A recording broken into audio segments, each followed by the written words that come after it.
Aloha everyone, this is Hawaii's Pickle Lady. Today I'm doing something really old time and many people don't make it anymore. This is called Kombu Maki, which means seaweed roll. And you need special ingredients, so I'm going to explain everything to you. Great.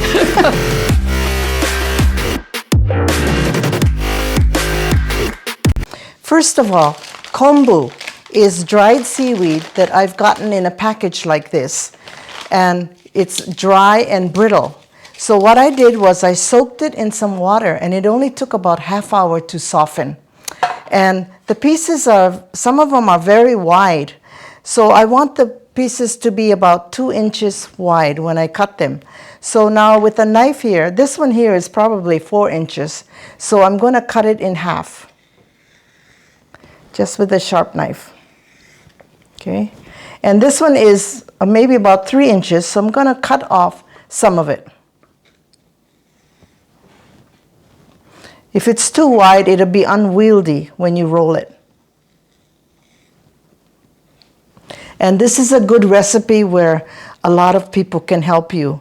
Like if you have the kids, they want to know how to cook, this is a good recipe because there's a lot of ingredients and steps. Okay.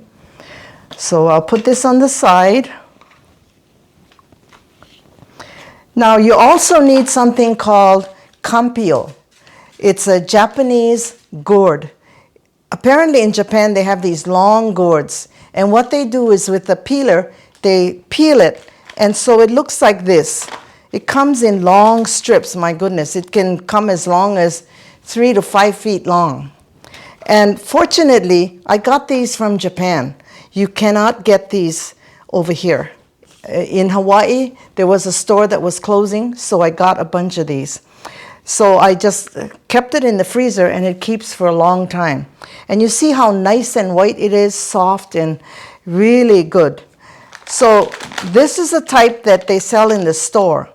My daughter gave this to me. She bought it from a store in Hawaii. But you see how brown it is? I don't want it like this. I like the fresh one. So, but you can use this, but you have to soak it, and then soak it and squeeze it out several times so that it's more of a whitish color. You don't want it this dark brown. Okay. The next ingredient is gobo, which is also known as burdock root. This is also something that grows very long underwater. So this can also get about 3 to 4 feet long. So what I've done here is the gobo, we've peeled it and cut it into sticks just like French fries. And also with the carrots and the kampyo, it's in pieces, but we'll show you how to do that. And then I have some pork butt here. So all of this is going to be tied up and put in a pan, and we'll show you how that's done. If you do not have gobo, because it might be hard to find, especially if you're on the mainland or in a foreign country, I would suggest it's unconventional, but maybe you can use a stick of potato and put it in. Okay? Otherwise, everything's set. So now what I'm going to do is I have the ingredients all assembled here, and I have a strip of the seaweed, and all I'm going to do is take a piece of pork, a stick of carrot, and a stick of gobo, and that's it. Now just roll it tight, and then you can cut off the excess.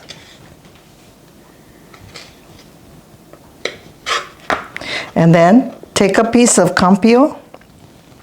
It's a little bit slippery, so be careful. And wrap it around.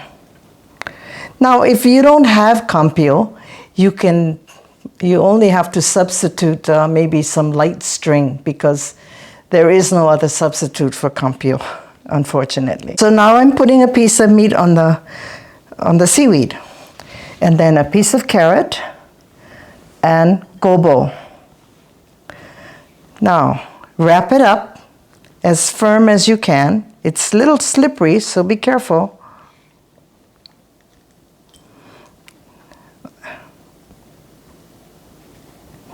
And then just cut off the excess.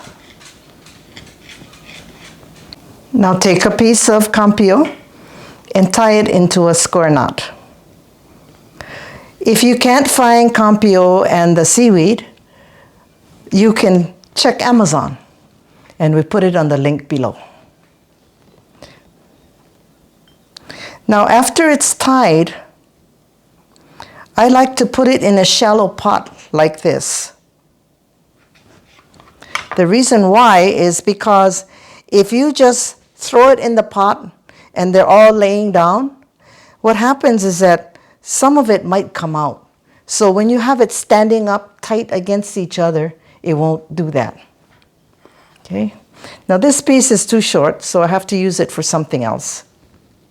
It's all done. This is what an individual piece looks like. There's one last step we have to do, the sauce.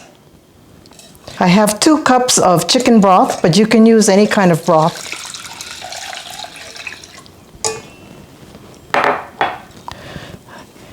Half a cup of sugar. Half a cup of soy sauce.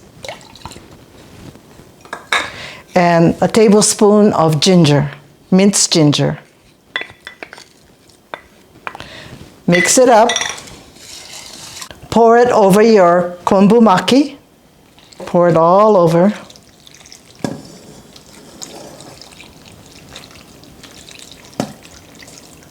Cover it. Put it on the stove, bring it to a boil, and cook it, simmer it for 1 hour. It's been 1 hour and it's fully cooked.